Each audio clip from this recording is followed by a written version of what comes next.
Good morning, students. Now we start our today's class in subject of geography. And as you know, we learn the chapter drainage system. And our today's topic is the Brahmaputra drainage system. आज हम लोग विश्व की सबसे बड़ी नदियों में से एक ब्रह्मपुत्र नदी के बारे में बात करेंगे, इसके ड्रेनेज पैटर्न के बारे में बात करेंगे। तो सबसे पहले हम लोग ये जान लें कि ये कैलाश हिल रेंज हिमालय के तिब्बत एरिया में है, कैलाश हिल रेंज, और वहीं के उसी के पास मानसरोवर लेक और वहां से चेमायुंग डुंग ग्लेशियर से ये नदी रिलीज होती है और लॉन्गिट्यूडनल बहती है तिब्बत के प्लेन एरियाज में। और वहां पर इस नदी को टीसांगपो कहा जाता है। और फिर वहां से ये एक उसके बाद निकलती है नामचा बारवा, जो कि अरुणाचल प्रदेश में, इंडिया में। वहां ये एंट्री करती है नामचा बारवा में और यहाँ पे एक डीप जॉर्ज का निर्माण करती है। और इसके बाद यहाँ से ये अरुणाचल प्रदेश के सादिया टाउन एरिया है, उसके वेस्ट पार्ट से वो प्रवेश करती है इंडिया में। अरुणाचल प्रदेश के सादिया टाउन के वेस्ट से वो इंडिया में प्रवेश करती है। और यहाँ से फिर इसकी जो ट्रिब्यूटरीज है दिबांग और सिकांग, दिबांग या सिकांग उनका नाम है, और एक और नदी है लोहित, ये मिलती है इससे, और तब इसका नाम पड़ जाता है ब्रह्मपुत्रा। तो इस तरीके से इसकी जर्नी स्टार्ट होती है, फिर असम में एंट्री करती है और करीब 750 किलोमीटर की यात्रा के बाद इसके बहुत सारे ट्रिब्यूटरीज मिलती हैं, जिसमें कुछ इंपॉर्टेंट ट्रिब्यूटरीज हैं जो दिहिंग, धनसरी, सुबनसिरी, कामेग, मानस, संकोश, ये सारी इसकी ट्रिब्यूटरीज नदियां हैं। और फिर ये ब्रह्मपुत्रा नदी जो है वो बांग्लादेश में जब प्रवेश करती है तो बांग्लादेश में जाने के बाद ये साउथ हो जाती है, मतलब दक्षिण डायरेक्शन, साउथ दिशा में, साउथ डायरेक्शन में बहना शुरू कर देती है। और फिर यहाँ पे भी इसकी ट्रिब्यूटरीज मिलती हैं, जो पहले तो इसके राइट बैंक पे मिलती है तिस्ता और उसके बाद जब ये तिस्ता से मिल जाती है तो इसका नाम जमुना कहलाता है। और इसके बाद लास्टली पद्मा नदी इससे जाकर के मिलती है, पद्मा। और फिर जब ये पद्मा में मिलती है तो फाइनली जाकर के ये बंगाल की खाड़ी में जाकर के मिल जाती है। इस प्रकार से ये पूरी इसकी जर्नी होती है ब्रह्मपुत्रा नदी की। अब इसके बाद ये जो नदी है ये फ्लड के लिए, अपने रूट चेंज करने के लिए और जो कोस्ट है उसको काटने के लिए ये नदी काफी कुख्यात है, यानी कि काफी ये सारी एक्टिविटीज इस नदी में होती है। इसका कारण ये होता है कि बहुत इसकी ट्रिब्यूटरीज नदियां ट्रिब्यूटरी रिवर्स बहुत सारी हैं, जिसके कारण इन रिवर्स के कैचमेंट एरिया ज्यादा है और डिपॉजिट्स ये रिवर ज्यादा लेकर के आती है। जाहिर सी बात, जब डिपॉजिट ज्यादा लेकर के आएगी तो इसका फैलाव ज्यादा होगा, रूट्स जल्दी चेंज करेंगे। इसके बाद हमारा जो नेक्स्ट टॉपिक है वो है पेनिनसुलर ड्रेनेज सिस्टम।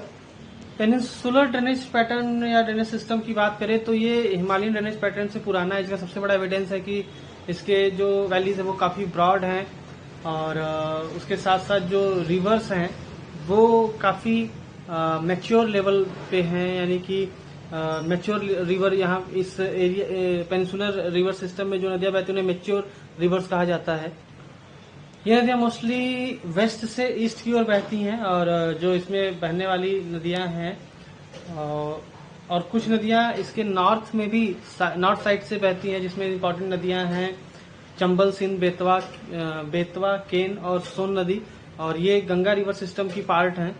और जो मोस्ट इम्पोर्टेंट नदियां यहाँ की हैं वो हैं महानदी ड्रेनेज, जो ड्रेनेज पैटर्न बनाती हैं, महानदी, गोदावरी, कृष्णा, कावेरी। और इनकी सबसे इम्पोर्टेंट बात ये है ये है कि ये एक इनका कोई फिक्स्ड कोर्स नहीं है, यानी कि ये फिक्स्ड कोर्स पे चलती हैं, यानी कि एक सुनिश्चित मार्ग पे चलती हैं।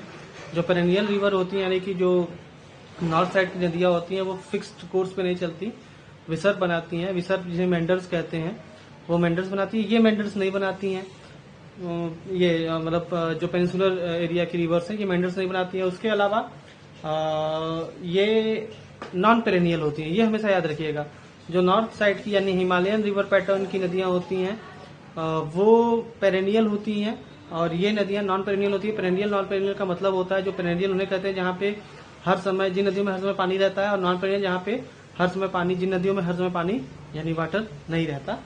इसके ऊपर हम लोग आगे काफी डिटेल में भी आगे डिस्कस करेंगे, चैप्टर्स में है ये सारी चीजें। तो रिफ्ट, इसमें एक एक्सेप्शन है, दो नदियां हैं जो कि नर्मदा और तापी, ये एक्सेप्शंस में है और ये रिफ्ट वैलीज में बहती हैं। तो इस प्रकार का ये, इस तरीके से हम इसके फीचर्स के बारे में जाने।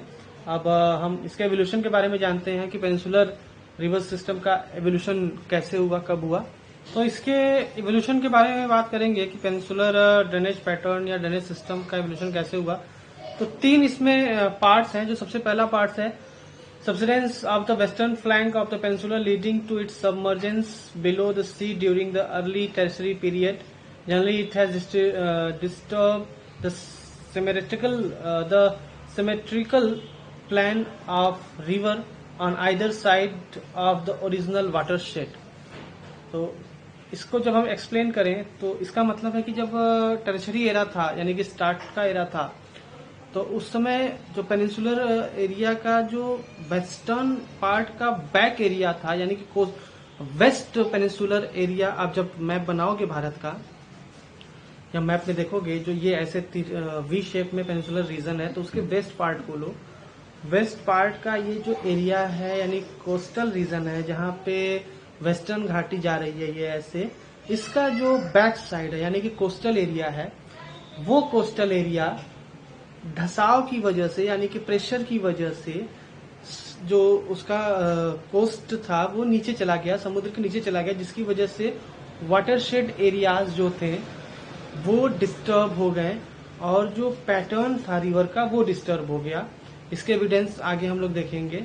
और सेकेंड जो इसका फैक्ट दिया गया है, जब हिमालय का निर्माण हो रहा था यानी कि जब हिमालय बन रहा था, तो जो प्रेशर इधर से जा रहा था यानी कि जो अफ्रीका से लैंड टूटा हुआ था और इधर नॉर्थ की तरफ सरकते हुए आगे बढ़ा और नॉर्थ इंडिया के पार्ट से टकराया, जिस प्रेशर से हिमालय का इवोल्यूशन हो रहा था, तो इधर इवोल्यूशन हो रहा था। लेकिन पेनिनसुलर के नॉर्थ साइड में आप देखो तो वो पार्ट प्रेशर में नीचे जा रहा था, दब रहा था, जिसकी वजह से यहाँ पे रिफ्ट वैलीज का निर्माण हुआ, फॉल्ट्स का निर्माण हुआ। फॉल्ट के बाद रिफ्ट वैलीज बनी और इन्हीं फॉल्ट्स, रिफ्ट वैलीज में नर्मदा और ताप्ती नदियां जो हैं वो बह रही हैं और अपने साथ जो डिपॉजिट्स लाती हैं। तो यहाँ पे जितने फॉल्ट्स अभी तक बने हुए हैं उनको वो भर रही हैं, जिसका प्रमाण ये है कि डिपॉजिट्स तो नर्मदा और ताप्ती लाती हैं, लेकिन ये डिपॉजिट्स उनके ड्रेनेज पैटर्न में नहीं दिखता। यानी कि ये प्रूफ हो गया कि जो भी डिपॉजिट वो लेकर के आ रही हैं वो इन फॉल्ट्स में फुलफिल कर रही हैं। तीसरा ये था कि जब ये पेनिनसुलर रीजन बन रहा था तो ये नॉर्थ वेस्ट डायरेक्शन से साउथ ईस्ट डायरेक्शन की तरफ झुक गया। इसी का सबसे बड़ा रिजल्ट इसका इससे ये परिणाम यानी कि इसका रिजल्ट ये निकला कि जितना भी ड्रेनेज पैटर्न उसके बाद बना वो हमेशा आप देखेंगे तो वेस्ट से ईस्ट की तरफ, यानी कि नदी का जो पैटर्न है वो वेस्ट से ईस्ट की तरफ है, यानी बंगाल की खाड़ी की तरफ वो ओरिएंटेड हो गया। तो ये कुछ प्रूफ्स हैं पेनिनसुलर रीजन के जो रिवर पैटर्न है वो कैसे इवेल्युएट हुआ, ये कुछ उसके फैक्ट्स हैं जिसके बारे में हम लोगों ने आज चर्चा की।